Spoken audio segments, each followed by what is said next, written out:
What's up mga papi? Good morning! It's 6:58 in the morning.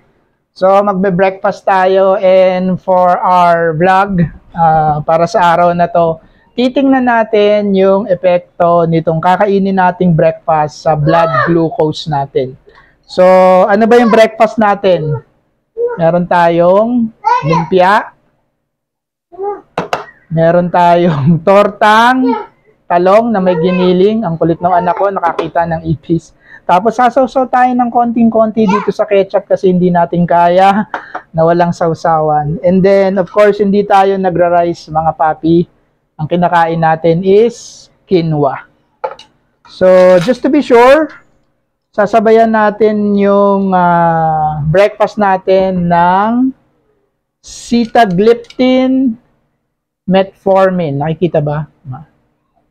So, para lang sure tayo na hindi tayo mag-180. Pero titingnan pa rin natin kung kayang i-prevent nung sitagliptin metformin yung spike kung meron man dito sa breakfast na kakainin natin. And of course, para makita natin kung talaga merong spike, magte-test muna tayo ng blood glucose prior to eating our breakfast. And then magte-test ulit tayo after 2 hours. After eating breakfast, test ulit natin yung glucose natin and let's see kung ano yung maikuha natin dun sa test natin. Okay? Samahan niyo ako. I-test muna tayo ng dugo before tayo mag-breakfast. Let's go! Okay, so prep lang natin tong glucose tester natin.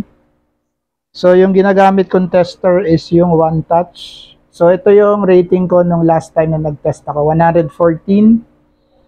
And so kukuha tayo ng mai-focus mo. Kukuha tayo ng blood sample.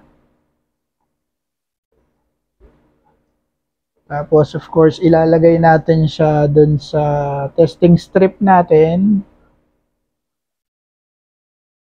to check kung ilan yung glucose testing natin. 128. So, okay pa yan. And then, ang ginagawa ko mga papi, every day, nagte-test ako, nire-record ko kung ano yung glucose level ko. So, nalagyan ko lang yan ng comment. So, it's 7:02 a.m. before eating breakfast. So, yun lang yung comment ko. Tapos, kung ano yung breakfast ko, nililista ko rin. So, Shanghai, quinoa, tortang talong with giniling. So, yun. Tapos nilalagay ko rin rito kung ilan yung weight ko. Recorded weight ko for the day. So, ayan lang yan. Meal 1, meal 2, meal 3. Kung ano yung snack ko, yung date, yung day, at saka yung first, second, or third check ko sa blood glucose. So, that's how we record. Okay? Save lang natin. Okay, so tapos na tayo mag-test.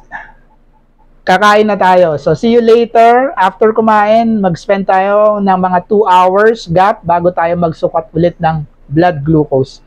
And let's see kung ano yung magiging blood glucose level natin. Tinan mo yung anak ko. Alang niya, tinira na yung talong. Anyway, see you later. Throw your hands up if you with it. Drop it. Alright mga papi, it's 9:20, it's more than 2 hours and we can now check kung ano yung naging epekto ng kinain natin breakfast, which is tortang talong with giniling, ano pa ba yun? Quinoa and lumpiang Shanghai. So, titingnan natin yung blood glucose natin ulit. Magte-test tayo and let's see if may spike tayo sa blood glucose. Of course, we took our breakfast with sitagliptin, metformin. Okay? So, kuha lang tayo ng tester.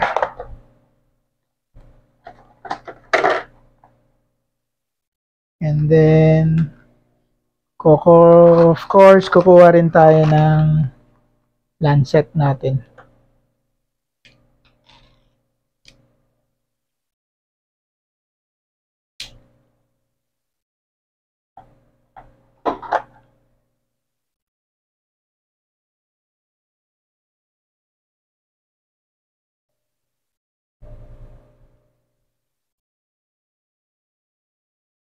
$128 yung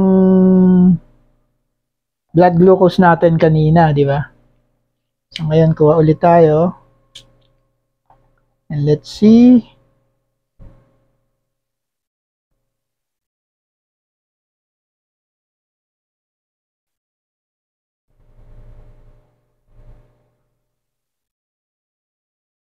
$129. So mataas lang tayo ng 1 point from the 128. So ayun, ang epekto ng sitagliptin, metformin sa blood glucose natin, halos hindi gumalaw yung blood glucose natin even after eating lumpiang Shanghai,